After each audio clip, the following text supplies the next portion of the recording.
Victor Wembanyama a réalisé un deuxième triple-double dans sa jeune carrière et encore plus impressionnant peut-être que le premier puisque non seulement il a été bon au point, au rebond, mais aussi au contre. Donc ça a été une soirée extraordinaire avec la victoire facile à la clé chez les Raptors de Toronto. On va décrypter tout ça. Bon, d'abord les stats de Wemby sur ce match: 27 points à 10 sur 14 au shoot, dont 8 sur 10 à 2 points et 2 sur 4 à 3 points. C'est d'ailleurs la première fois qu'il y a un triple-double qui se fait avec les blocs, avec les contres, et plus d'un tir à 3 points marqués, donc c'est vraiment une performance historique. Il a aussi distribué 5 passes. Alors j'ai regardé un résumé du match, ce sont des passes faciles, hop, sous le cercle pour des coéquipiers qui se placent intelligemment. Il y a même une passe aveugle pour Jérémy Sohan, parce que tant qu'à faire, autant être un magicien. Il a aussi volé 2 ballons et il a perdu 7 balles et commis 2 fautes. Donc des stats vraiment impressionnantes dans un temps de jeu toujours limité. Et si vous regardez le résumé, je vous conseille de regarder le début quand il est en action. Les premières minutes sont folles. Il bloque le premier tir de Jakob Poeltl, le pivot qui jouait aux Spurs et pivot autrichien des Raptors. Et sur l'attaque suivante, eh bien, il dégaine à 3 points, filoche, et ça sera le début d'une belle soirée pour lui comme pour les Spurs. Quant au dernier contre qu'il a réalisé, c'est sur Grady Dick qu'il l'a mis. Le jeune rookie est arrivé pour essayer de mettre un lay-up qui a complètement raté. Ensuite, il a repris le ballon et il s'est pris une grosse crêpe à environ 6 minutes de la fin du match, alors que le match était joué. Ça validait ce triple-double incroyable. D'ailleurs, sur le match, eh bien, ces 10 contres ont été répartis de la façon suivante. Il y en a eu 4 sur Jakob Poeltl. On a eu 3 contres sur le néo All-Star Scottie Barnes. Et puis le reste, Barrett en a pris un, Agbaji et donc Dick à la fin. Bref, il y a eu beaucoup de victimes et Wembanyama s'est bien amusé en défense. Alors pourquoi on peut dire que ce triple-double est vraiment exceptionnel dans une ère où cette performance, le triple-double, est quand même courante? Je pense à notre ami Nikola Jokic ou bien Domantas Sabonis, le fils du géant Arvydas Sabonis qui était déjà très très fort. Eh bien, tout simplement parce que c'est la 26e fois dans toute l'histoire de la NBA qu'il y a un triple-double fait avec les contres.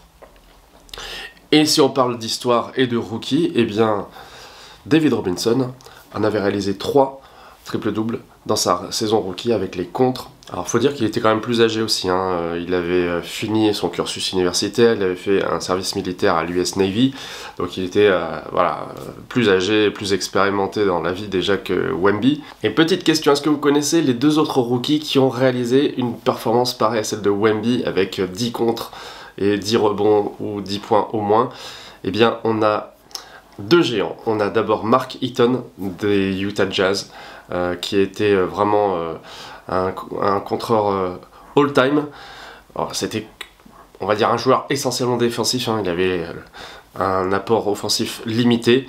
Et puis l'autre rookie a formé les Twin Towers à Houston, c'était Ralph Sampson, un joueur dont le profil fait penser un peu à Wemby parce qu'il était grand, il était agile, il était très fort, même si malheureusement sa santé n'a pas permis vraiment qu'il puisse développer son potentiel sur toute une longue carrière. Et j'ajoute que le dernier triple-double avec les contres avait été réalisé par Clint Capella il y a 3 ans. Et si vous aimez les stats, je vous donne aussi les autres joueurs qui ont réalisé cette performance, un triple-double avec les contres.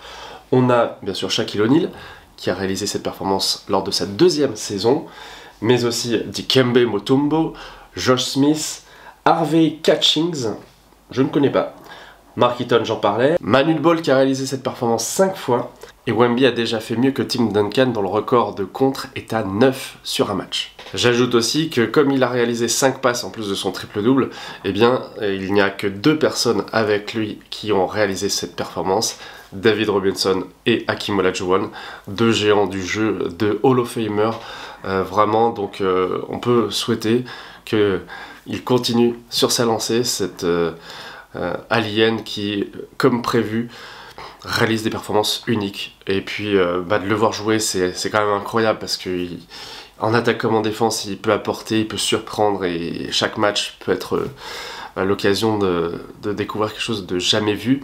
Et puisqu'on parle de jamais vu et d'histoire, eh bien sachez que les quadruples doubles, donc si on rajoute une catégorie avec plus de 10 unités, du style les interceptions, ou là, point, rebond, passe, contre, je pense que c'est une performance qui est à la portée de Wemby.